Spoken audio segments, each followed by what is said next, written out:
예, 코로나19가 전 세계적으로 유행 중인 가운데 북한은 확진자가 없다고 세계보건기구에 보고했습니다. 지난주 건군절 행사도 생략한 김정은 위원장은 20일 넘게 모습을 드러내지 않고 있습니다. 네, 한편 트럼프 대통령이 오는 11월 대선 전에 김정은 위원장과 3차 회담을 원치 않는다는 미국 언론의 보도가 나왔는데 하노이 북미 회담을 이끈 미국의 대북 라인이 급격히 와해되는 분위기도 들려오고 있습니다. 이 관련 내용들 우정엽 세종연구소 미국 센터장과 함께 짚어보겠습니다. 예, 어서 오십시오. 네, 안녕하세요. 예. 방금 전에 저희들이 코로나19 관련 얘기를 했습니다만 북한 쪽 상황도 사실 궁금합니다. 세계보건기구에는 확진자가 없다 그렇게 보고를 했습니다. 국가에서 보고한 걸 믿어야 되겠죠. 그러나 지금 여러 가지 좀 의심스러운 정황도 포착되고 있다고 합니다. 그래서일까요? 김정은 위원장 한 3주 가까이 지금 공개석상의 모습을 드러내지 않고 있는데 건군절 행사도 그렇고요. 16일 날 보면 광명성절 김정일 국방위원장의 이제 생일인데 어떻게 보십니까? 지금의 어떤 코로나 상황과 김정은 위원장의 행보 관련해서 좀 연관성이 있다고 보십니까? 사실 지금 중국에서의 문제도 이 통계라는 것이 이제 얼마나 확실한가 하는 문제가 있는데 북한은 사실 통계가 가장 불투명한 국가이기 때문에 지금 이 질병에 관한 보고 체계가 얼마나 투명하게 이루어지고 있는지 알 수 없기 때문에 이런 이야기들이 나오고 있는 것 같습니다. 다만 이제 북한에서는 공중 보건 체계가 다른 국가들에 비해서 훌륭하다고 볼 수는 없는 상황이기 때문에 아마도 이제 북한 내부에서도 매우 조심하는 상황에 있는 것 같고 그렇기 때문에 이제 국경을 폐쇄하는 수준에 이른 것이 아닌가 생각이 됩니다. 야, 중국 관광객 수입이 사실 북한에겐 굉장히 큰 수입원이었는데 만약에 이 사태가 좀 장기화된다고 한다면 북한 내부에 이런 재정의 문제 이런 것들은 없겠습니까? 지금까지 관광 부분도 우리가 정확한 통계는 없습니다만 매년 한 10만 명의 외국인이 북한을 이제 방문하고 그 중에 이제 95% 정도가 이제 중국 쪽에서 오고 있다고 알려져 있습니다. 거기서 이제 나오는 금액이 이제 한 4,500억. 그 정도라고 이제 생각을 하고 있는데 이 상황이 장기화되고 그리고 관광객의 대부분을 차지하는 중국 관광객들이 들어오지 못하게 된다면 지금 이제 외화 수급이 절실한 북한으로서는 타격이 있을 수밖에 없을 것 같습니다. 알겠습니다. 자, 다른 얘기 좀 하겠습니다. 며칠 전에 도널드 트럼프 미국 대통령이 오는 11월 대선 전까지는 김정은 북한 국무위원장과의 정상회담을 원치 않는다는 말을 외교 참모들에게 했다고 합니다. 이를 CNN 방송이 보도를 했는데 트럼프 대통령이 과연 북한에 대해서 과연 흥미를 잃었는지 여러 가지 해석이 지금 나오고 있는데 말의 진위 어떻게 보십니까? 일단 아마도 이제 정상회담을 이제 하노이처럼 하지는 않겠다라는 뜻인 것 같습니다. 그것은 이제 실무회담에서 어떠한 결과가 좀 보장이 되어야지 이제 트럼프 대통령이 이제 본인의 정치적 성과를 강조하기 위해서 김정은 위원장과 정상회담을 하는 게 가치가 있지 아무런 결과가 준비되어 있지 않은 상태에서 김정은 위원장을 만나는 것은 본인에게도 정치적으로 특히 이제 대선을 앞둔 상황에서는 위험하기 때문에 이제 그러한 만남을 하지 않겠다는 뜻 같습니다. 김정은 위원장이 트럼프 대통령의 요구를 들어주는데도 안 만나겠다 이런 뜻은 아닐 것 같고요. 그렇기 때문에 과연 북한과 미국 사이에 실무 협상에 진전이 있을 수 있느냐 하는 것이 트럼프 대통령이 다시 한번 북한과의 정상회담에 관심을 갖게 되느냐의 여부를 결정할 것 같습니다. 그러면 실무 협상은 지금은 좀 되고 있을까요? 조금이라도 물밑에서 어떻게 예상하십니까? 사실 지난 10월 스톡홀름 이후에 비건 현재 부장관이 이제 12월에 한국에 와서 또 이제 최선희 부상을 만나기 위한 여러 가지 노력을 했습니다만 북한 측으로부터 긍정적인 답변을 얻지 못한 상황이 계속되고 북한이 연말에 큰 도발은 없이 지나갔습니다만 또 미국과의 실무 협상에 그다지 큰 흥미를 보이지 않고 있습니다. 그것은 이제 미국이 이야기하는 방식의 실무 협상은 이제 북한이 크게 얻을 것이 없다라는 판단 때문인데요. 그렇기 때문에 지금 미국과 북한 두 국가의 입장이 팽팽하게 맞서고 있는 상황에서는 당분간은 어느 한쪽 국가가 크게 양보하지 않는 이상 실무 협상이 진전되기는 어려울 것 같습니다. 선생님 말씀은 최근에 있었던 오브라이언 백악관 안보보좌관의 얘기가 좀 일맥상통하다 이런 생각을 좀 해봅니다. 그런데 이 CNN 보도 관련해서 청와대는 미국 정부의 방침은 아닌 것으로 알고 있다 이런 얘기를 했습니다. 글쎄요, 어제 오늘 사이에 청와대가 필요하다면 원포인트 한미 정상회담 가능성도 있다 이런 이야기도 나오긴 나왔습니다만 청와대는 이번 보도 특히 이제 트럼프 대통령이 북한을 지금 상황에서 어떻게 보고 있을지 궁금한데 어떻게 보고 계십니까? 미국의 입장은 언제든 어디든 북한이 원하면 협상을 하겠다는 것입니다. 그렇기 때문에 공식적인 입장이 이제 바뀐 것은 아닌데 이제 얼마나 이 부분에 이제 뭐 열정적인 관심을 갖느냐 하는 문제일 것 같습니다.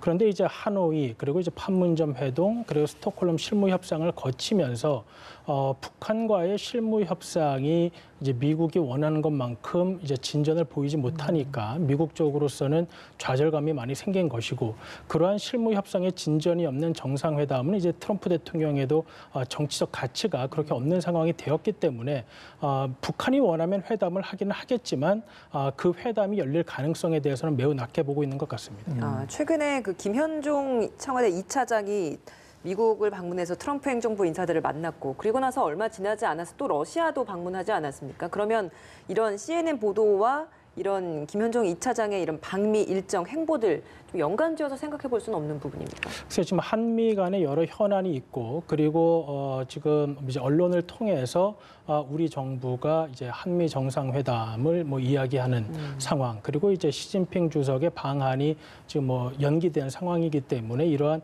정상회담을 통해서 어떤 정치적 모멘텀을 만들어 보려는 노력을 하고 있는 것 같습니다.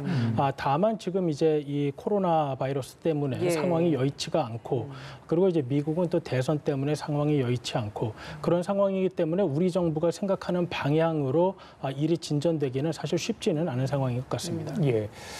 27일이면 벌써 하노이 회담이 결렬된 지 1년이 되어 가는 것 같습니다. 뭐 미국 자주 오가시면서 또 미국의 외교 전문가들 만나실 텐데 글쎄요, 트럼프 대통령이 지금 재선을 노리고 있는데 1년간에 대해서 지금 오늘도 뭐 그런 보도가 나왔습니다. 미국 전문가들은 트럼프 대통령의 어떤 대북 접근 방식에 대해서 좀 많은 비판을 지금도 하고 있는 것 같아요.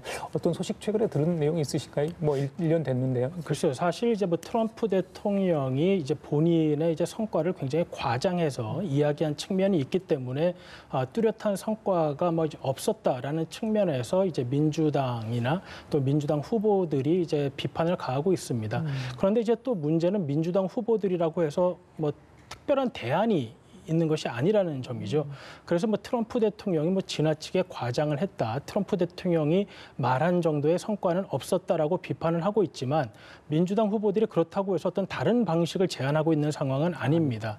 그렇기 때문에 트럼프 대통령은 이 북한 문제를 현재 대선 과정에서 꺼내는 것이 지금 현재로서는 크게 뭐 이로울 것도 없고 또 민주당 후보들도 본인들도 딱히 대안을 제시하기가 어려운 상황이기 때문에 북한 문제가 현재의 대선 그 초반 과정에서는 크게 불거지기 어려운 상황으로 보입니다. 그러면 트럼프 대통령은 북한 문제가 재선 가도에 크게 필요가 없다라고 볼 수는 있겠습니다만 역으로 북한이 이 대선을 이용을 해서 미국에게 어떠한 뭐 역제안이나 어떤 활용을 할 수 있는 그런 가능성은 없겠습니까? 그러니까 아마도 이제 북한이 이제 작년 초에 작년 연말이라는 시한을 제시했을 때는 올해 이제 미국의 대선 과정을 염두에 두고 그렇게 되면 트럼프 대통령이 정치적 압박을 받지 않을까 하는 계산을 했던 것 같습니다.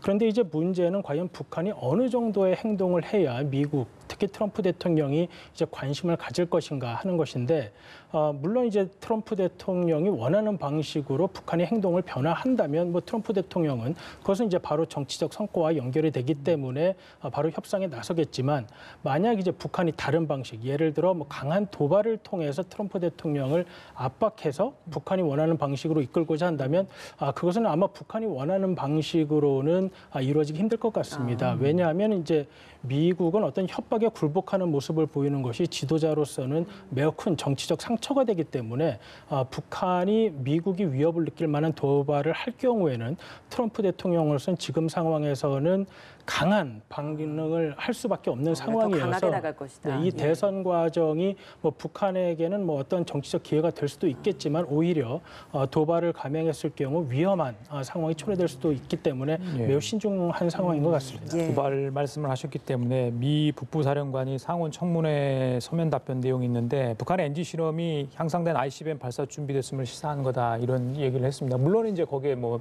상원에서 물어본 내용에 답변을 했겠습니다만은 그래서 미 그러니까 국방부 쪽하고 국무부 시설이 어떻게 다른지 모르겠습니다만은, 그러니까 방금 도발 이야기를 했는데 상반기 벌써 2월이 지나가고 있고 한미 연합 훈련 이야기도 지금 뭐 코로나19 때문에 뭐 다른 식으로 병행이 되냐 이런 이야기도 한참 논란이 되고 있는 상황입니다. 어떻게 보십니까? 예, 연소 실험 이후에 북한의 어떤 그러니까 군사적 도발 행위 관련해서는 전혀 뭐 저희들이 걱정 안 해도 되겠습니까?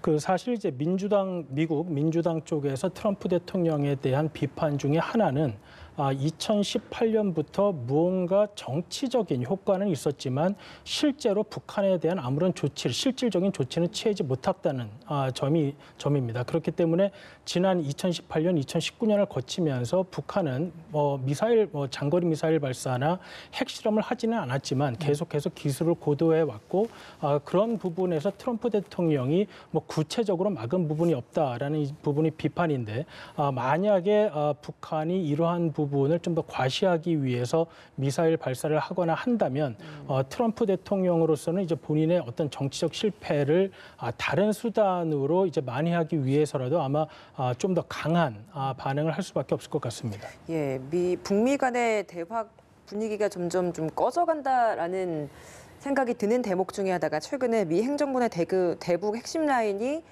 연달아서 좀 공석이 되는 부분입니다. 대표적으로 마크 램버트 전 대북 특사, 지난달에 유엔 특사로 임명이 됐고 또 알렉스 왕 대북 특별 부대표도 유엔 특별 정무 차석 대사로 임명이 되면서 중요하게 이제 대북 관련된 있었던 그 자리가 비었단 말이죠. 이 부분은 저희가 좀 어떻게 해석을 해야 되는 겁니까? 사실 이제 대북 정책 특별 대표실에 이제 크게 3명이 이제 비건 대표, 그다음에 램버트 특사, 그리고 이제 웡 부대표였습니다. 근데 이제 이 대북 정책 특별실의 대표가 사실 매일 하는 업무 중에 가장 중요한 것은 이제 다른 국가들이 제재를 어느 정도 이행하고 있는지를 이제 확인하고 그럼 출장을 가서 그 나라들과 협조를 구하는 것이고 또 이제 북한이 이제 대화에 응하는 상황이 되면 이제 대화를 하는 것인데 사실 작년에 대화가 약 3차례 정도 있었지만은 그 대화가 이제 더 이상 좀 의미가 없다라는 생각을 한 것이죠. 그렇기 때문에 이제 제재 이행에 관한 문제는 미국 국무부 내에 각 지역 담당 부차관보들이 이제 이행을 하고 협상에 관한 문제는 북한이 먼저 나서지 않는 이상 앞으로는 뭐 크게 우리가 업무를 할 게 없다라는 정도 수준의 생각을 하고 있는 것 같습니다. 그러면 앞으로는 비건 최선의 라인만 남아 있는 겁니까? 지금 미국으로서는 지금까지 북한이 내보낸 협상 대표들이 아무런 권한이 없었다. 특히 핵 문제에 관해서 이야기할 수 있는 권한을 갖지 못하고 왔기 때문에 협상에 진전이 없었는데 적어도 최선의 부상 정도는 나와야지만 어느 정도의 권한을 갖고 나오지 않겠느냐. 그래서 만약 최선의 부상이 나온다고 한다면 저는 비건 대표는 언제든지 협상에 응할 것으로 보입니다. 다만 이제 북한 쪽에서 과연 그렇게 하겠느냐 하는 부분에 있어서는 사실 미국 쪽에서도 가능성을 높게 보지는 않고 있습니다. 알겠습니다. 자, 하나만 더 여쭤볼게요. 오늘 14일이니까 16일까지 뮌헨에서 안보회의가 있죠. 강경화 장관이 출국을 했습니다. 아마 폼페이오 국무장관도 만나고 일본 외무장관도 만날 것 같아요. 그러니까 북미 간에 물론 지금 비핵 협상의 교착 상태인데 우리 한미 간에 협의할 내용도 많잖아요. 특히 방위비 협상 관련해서 양국 외무부 장관이 만난다면 어떤 문제를 주로 다룰 것으로 보십니까? 제가 볼 때는 지금 이 시점에는 우리 정부는 이제 한미 정상회담에 관한 기대도 있을 것이고 또 그 북한에 대한 어떤 조치에 있어서 미국의 협조를 구하는 부분을 좀 생각하기도 하겠지만 아마 미국 쪽에서는 방위비 문제를 가장 급하게 생각할 것 같습니다. 특히 미국 관료들의 입장에서는 이 방위비 문제가 순조롭게 진행되지 않을 경우 트럼프 대통령이 어떤 반응을 보일지 모른다는 측면에서의 우려도 가지고 있기 때문에 아마도 지금 강 장관과 폼페이오 장관이 가장 급선무로 해야 될 것은 이 방위비 문제를 어떻게 정치적으로 해결할 것인가 그 문제일 것 같습니다. 시간이 얼마 남지 않았지 않습니까? 사실 시간은 이미 지난 상황이고요. 그리고 이제 미국 정부 측에서는 해결이 안 될 경우 4월부터 한국 직원의 무급 휴가를 예고해 놓고 있는 상황입니다. 그렇습니다. 지금까지 우정엽 세종연구소 미국 센터장과 함께 얘기 나눠봤습니다. 오늘 말씀 잘 들었습니다. 고맙습니다. 감사합니다.